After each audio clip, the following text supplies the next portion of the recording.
Have you ever walked past someone, their eyes downcast, their shoulders hunched, and wondered if the world had somehow forgotten them? Have you ever considered that the person in the most unassuming role, the quietest corner, might hold a brilliance, a power, a talent so profound it could redefine everything you thought you knew? What if true genius often wears the cloak of invisibility, waiting patiently for the one discerning eye to pierce through the mundane and see the extraordinary within? This is a story about finding that brilliance, about the courage to see beyond labels, and the transformative power of a single moment of recognition. Elisa Moreau stood in Alexanderplatz, the vibrant heart of Berlin, a symphony of city sounds rising and falling around her. Above, on the colossal screen of the Berlin television tower, her name, Elisa Moreau, creative director, blazed in brilliant white letters, dwarfing the iconic landmark itself. Beneath her name, the campaign she had poured her very soul into, a collection of avant-garde streetwear that whispered of resilience and urban poetry, unfurled in a mesmerizing loop of light and shadow. Today, her 34th birthday, was not marked by the usual silence she'd known as the invisible middle child, the one whose calls often went unanswered, whose cakes were often forgotten. Instead, the entire city, it seemed, was witnessing her triumph. Her parents, who had often cautioned her against the impossible dreams she harbored in that fickle city, were thousands of miles away, perhaps unaware of the glowing testament to her perseverance. But Elisa felt their skepticism, their well-meaning doubts, dissolving into the crisp Berlin air, replaced by an exhilarating sense of vindication and a quiet, profound pride. Yet, even in this moment of dizzying success, as passers-by paused, necks craned, marveling at her creation, a familiar echo reverberated within her, the feeling of being overlooked. It was a memory etched deep, a sensitivity forged in years of striving to be seen. This newfound visibility didn't just feel like a personal victory, it felt like a mandate, a silent promise to herself to always look closer, to always remember the unseen, the unheard, the brilliant minds hidden in plain sight, just as she had once been. The cool wind whipped around her, a tangible reminder of the city that now cradled her dreams, a city that pulsed with countless untold stories, each waiting for its own moment in the light. The success of the Urban Canvas campaign was immediate and unprecedented, skyrocketing Elisa from a highly respected creative director to a visionary leader within the prestigious Moreau Atelier, a global fashion house that, ironically, bore her family name but had never truly seen her. Her new role granted her unprecedented access, not just to the glittering showrooms and high-stakes design studios, but also to the sprawling, often overlooked labyrinth of the company's vast headquarters. One particularly gray Tuesday, as she moved through the hushed, almost sterile corridors of the administrative wing, a stark contrast to the vibrant chaos of her design studios, her attention was caught by a figure at the far end of the hallway. Lena, a woman who meticulously managed the inventory of fabric scraps and textile samples, a role considered entirely utilitarian within the grand hierarchy of the atelier, was kneeling beside an overflowing recycling bin. Her uniform, a simple, faded gray smock, blended seamlessly with the drab walls, effectively rendering her invisible to most. But Elisa, with her newly heightened sensitivity to the overlooked, felt a peculiar pull. Lena's movements, though dedicated to the mundane task of sorting discarded fabric swatches, possessed an unexpected grace, an almost rhythmic precision. Her hands, calloused and strong, traced the edges of a silk offcut, then a discarded piece of tweed, before placing them into separate bins. It was a fleeting moment, barely a flicker in the vast, impersonal space, yet something in the meticulousness, the quiet reverence with which Lena handled even the discarded fragments, stirred a nascent curiosity within Elisa, a whisper of a question about the true depth of the quiet woman who occupied such an unassuming position. Over the next few weeks, Elisa found herself increasingly drawn to Lena, not in an intrusive way, but through subtle, almost imperceptible observations. She noticed Lena's early arrival, long before the creative teams filtered in, and her late departure, often after everyone else had left, leaving the expansive studios in pristine order. Lena's daily ritual of cleaning the atelier's vast sample room, a chaotic symphony of fabrics, trims, and embellishments, became a quiet ballet. While others saw only mess, Lena seemed to discern a hidden order. Elisa watched as Lena, with a feather duster, would pause for a moment, her gaze lingering on a particularly intricate embroidery, or absently run her fingers over the rich texture of a velvet swatch before carefully placing it back on the shelf. There was a quiet dignity in Lena's posture, a deep concentration that transcended the simple requirements of her job. Her eyes, often downcast, held an unexpected depth, a reflective quality that hinted at an inner world far richer than her external circumstances suggested. Elisa also noticed the small, almost unnoticeable details of Lena's own appearance: the meticulously mended seam on her work trousers, the way she tied a simple scarf with an understated elegance, or the faint, almost imperceptible smudges of charcoal on her otherwise impeccably clean hands, remnants of some private pursuit. These observations painted a picture of a woman who saw beauty, not just in the grand designs of Moreau Atelier, but in the overlooked details of her own life and environment, transforming routine tasks into acts of quiet contemplation, hinting at a hidden creative spirit struggling to find expression beneath the weight of daily necessity. The moment of revelation arrived not with a flourish, but with a quiet, almost embarrassing stumble. Elisa was reviewing a design brief in the main studio, its expansive glass walls reflecting the late afternoon sun, when Lena, carefully pushing a trolley laden with laundry bags, rounded a corner too sharply. One of the bags, precariously balanced, tipped, spilling its contents onto the polished concrete floor, a cascade of discarded fabric samples, errant spools of thread, and, most surprisingly, a small, worn, leather-bound sketchbook. Lena gasped, her face flushing crimson, and immediately began frantically gathering the scattered items. As she knelt, her hands trembling, the sketchbook fell open. Elisa, who had instinctively moved forward to help, froze. The page revealed not random doodles, but an exquisite, fully realized sketch of a gown. It wasn't just any gown. It was a breathtaking reimagining of a classic Moreau design, infused with a raw, organic vitality that elevated it from mere clothing to wearable art.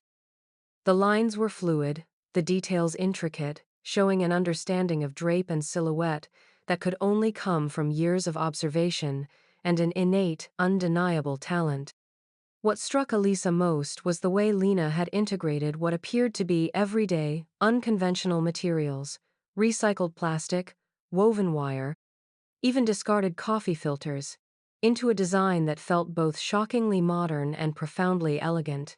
It was a vision of sustainable haute couture, rendered with the confidence and artistry of a master. Lena, her face pale with mortification, quickly snapped the book shut, thrusting it back into her bag, but the image was already seared into Elisa's mind.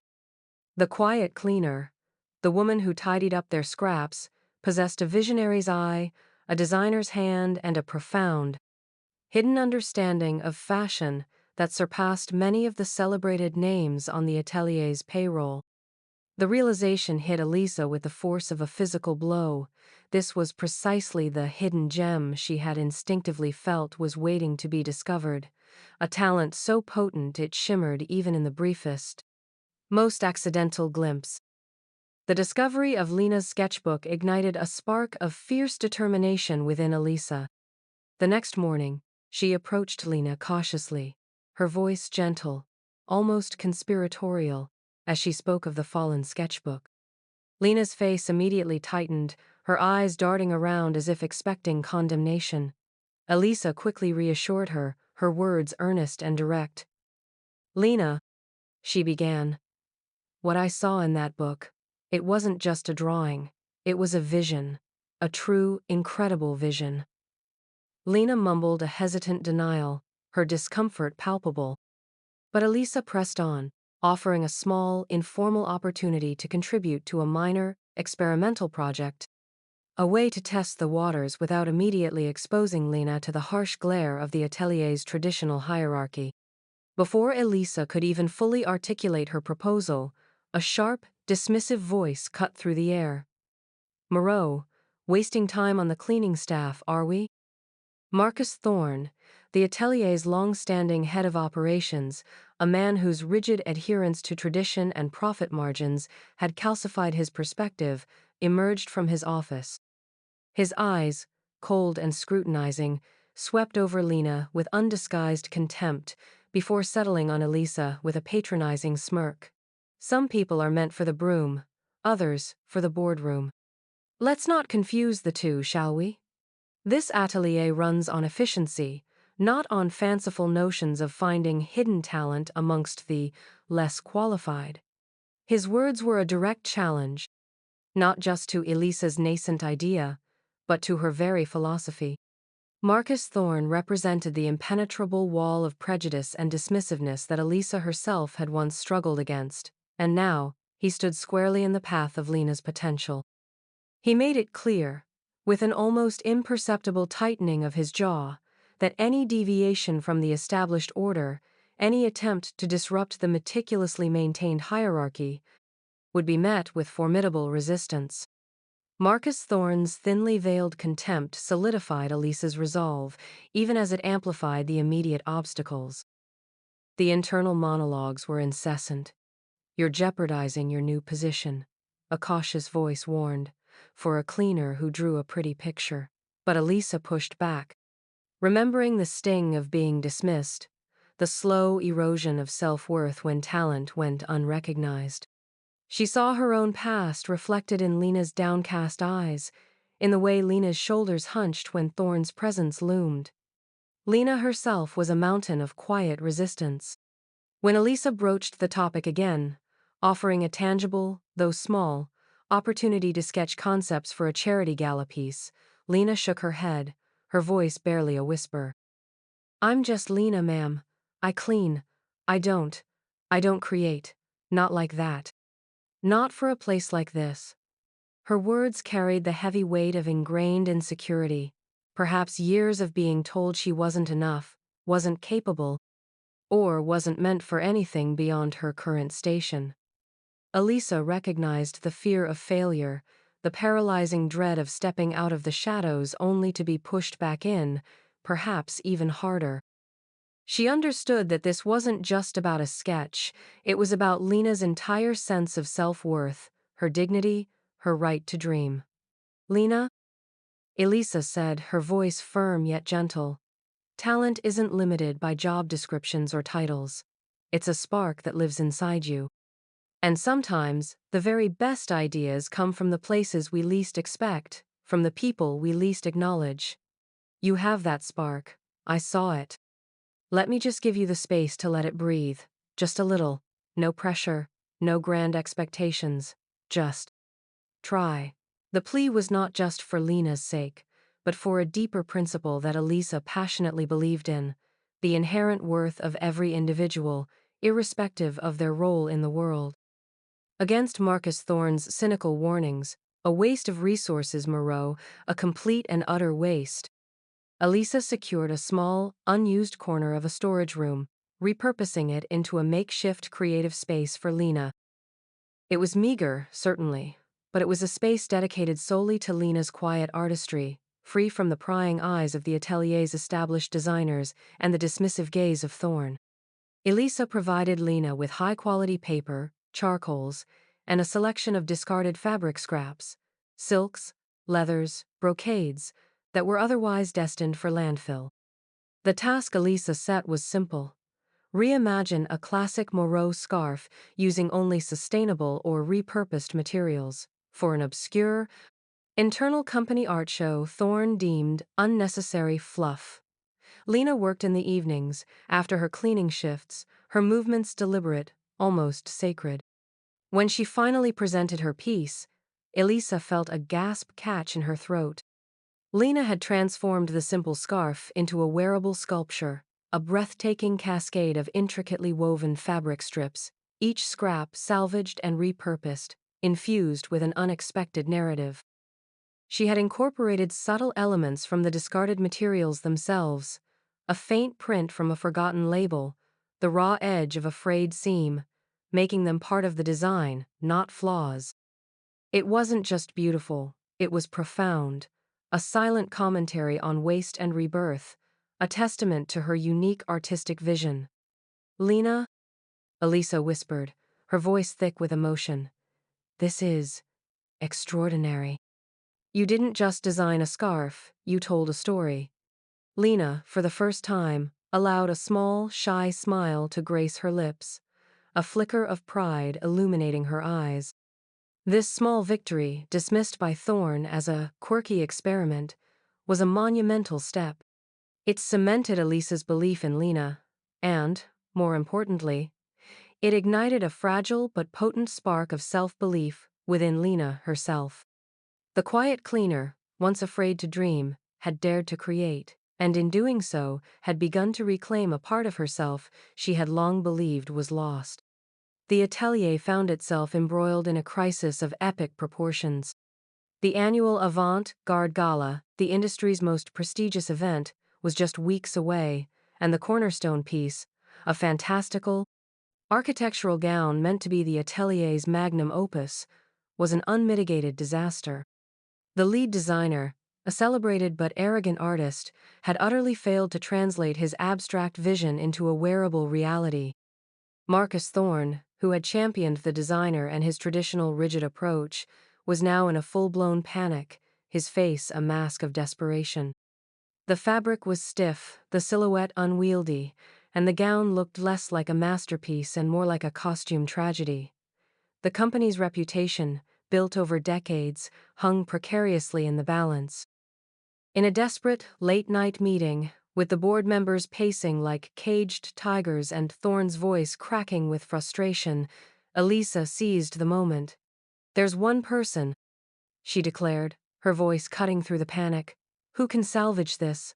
She sees beauty where others see only discard. She understands flow, form, and story in a way no one else here does." Thorne scoffed. "Are you seriously suggesting we hand the future of Moreau Atelier to a cleaner, Moreau? Have you lost your mind?" But Elisa's conviction was absolute. "Her name is Lena," she stated, her gaze unwavering, "and her vision is precisely what we need. Your traditional methods have failed. It's time for an unconventional solution." With nothing left to lose, and facing the sheer audacity of Elisa's proposal, the CEO, a usually conservative man, gave a hesitant nod. Lena, pale and trembling as she was thrust into the spotlight, was given the impossible task. She didn't redesign the gown entirely. Instead, with an almost surgical precision, she began to deconstruct, to breathe life into the dying vision. She softened the rigid lines with layers of delicately repurposed silk organza, created unexpected movement with the strategic placement of salvaged metallic threads, transforming the static disaster into a flowing, ethereal masterpiece that whispered of rebirth. She saw the gown not as a problem to be fixed, but as a story waiting to be told, imbuing it with a depth and unexpected elegance that left even the most jaded critics speechless. The tension in the studio was palpable, a mixture of skepticism, anxiety, and a growing, silent awe as Lena, in her unassuming way, performed a miracle with fabric and thread. The avant-garde gala was a triumph. As the transformed gown glided down the runway, a collective gasp rippled through the audience. It was ethereal, breathtaking, a stark contrast to the clunky disaster everyone had anticipated. Critics raved, calling it a poetic revelation, the true embodiment of sustainable luxury, and the highlight of the season. News of the miraculous save spread like wildfire. But the identity of the true visionary behind the transformation remained a hushed secret until Elisa, in a move that shocked the industry, revealed it. At the post-gala press conference, with cameras flashing and reporters clamoring, she brought Lena onto the stage. Lena, still in her simple, clean uniform, stood blinking in the harsh lights, her hands clasped tightly. "This," Elisa announced, her voice resonating with pride and conviction, "is Lena. She is the true artist behind the gown you saw tonight." Her vision, her unparalleled eye for beauty in the unseen, saved us. She reminded us that true genius knows no titles, no preconceived notions. Marcus Thorne, standing stiffly in the background, his face a complex mixture of defeat and grudging respect, was forced to witness the truth of Elisa's words. He had to endure the uncomfortable stares of his peers, the knowing glances that confirmed his short-sightedness. He didn't offer an apology, but a barely perceptible nod, a slight dip of his chin, was enough. It was an acknowledgement, however reluctant, of Lena's undeniable talent and Elisa's unwavering foresight. Lena, overwhelmed, could only manage a tearful nod, her eyes wide with disbelieving joy. The flashbulbs popped, capturing not just a gown, but the quiet, profound moment of an unseen soul finally stepping into the light, her intrinsic worth now undeniably validated. The murmurs of the crowd were no longer about the dress, but about the woman who had transformed it, and the visionary who had found her. In the days that followed, the story of Lena, the cleaning staff member who secretly possessed the soul of a visionary designer, became the industry's most talked about narrative. Offers poured in, not just from Moreau Atelier, but from rival fashion houses, from art galleries eager to showcase her sculptural fabric works, and from sustainability initiatives keen to collaborate. Elisa, true to her promise, didn't just give Lena a moment in the spotlight, she gave her a future. Lena was offered a newly created position at Moreau Atelier, head of sustainable textile innovation, a role that perfectly married her practical understanding of materials with her boundless creativity. She would mentor young designers, explore new eco-conscious fabric technologies, and lead projects that redefined luxury. It was a transformation, not just of a career, but of a life. Lena, no longer quiet or self-effacing, bloomed. Her voice, once a whisper, grew confident, articulating her visions with clarity and passion. Marcus Thorne, his rigid worldview irrevocably shaken, began to attend Lena's presentations, his initial skepticism slowly replaced by a genuine curiosity, a grudging admiration, and perhaps a flicker of regret. He was still a man of tradition, but the seed of change had been planted. Moreau Atelier, under Elisa's inspired leadership, began to reevaluate its hiring practices, actively seeking out talent from unconventional backgrounds, fostering a culture where every voice was encouraged, every potential recognized. The profound shift resonated through the entire company, proving that true value resided not in established hierarchies, but in the boundless, untapped human potential found in every corner. So, the next time you encounter someone in a role you might overlook, someone whose presence seems to blend seamlessly into the background, I urge you to pause. Look closer. Listen more intently. What hidden depths might lie beneath the surface of their quiet demeanor? What incredible talent, what profound wisdom, what unique perspective might be waiting, patiently, for a single moment of recognition? Remember Lena, the cleaner, and Elisa, the visionary who remembered her own struggles to see beyond labels. Every individual holds a universe of potential, a story waiting to unfold, a unique gift capable of transforming not just their own life, but the world around them. Do not let titles, or preconceived notions, or the rigid structures of society blind you to the brilliance that often resides in the most unassuming places. Share this story. Talk about it with someone today. Let it be a reminder to seek out and celebrate the unseen heroes in your own life, and to believe that every single person, regardless of their role, possesses an intrinsic worth that demands to be seen, acknowledged, and championed. For in recognizing the hidden gems in others, we not only empower them, but we enrich our own lives and begin to build a world where true worth is always valued above all else.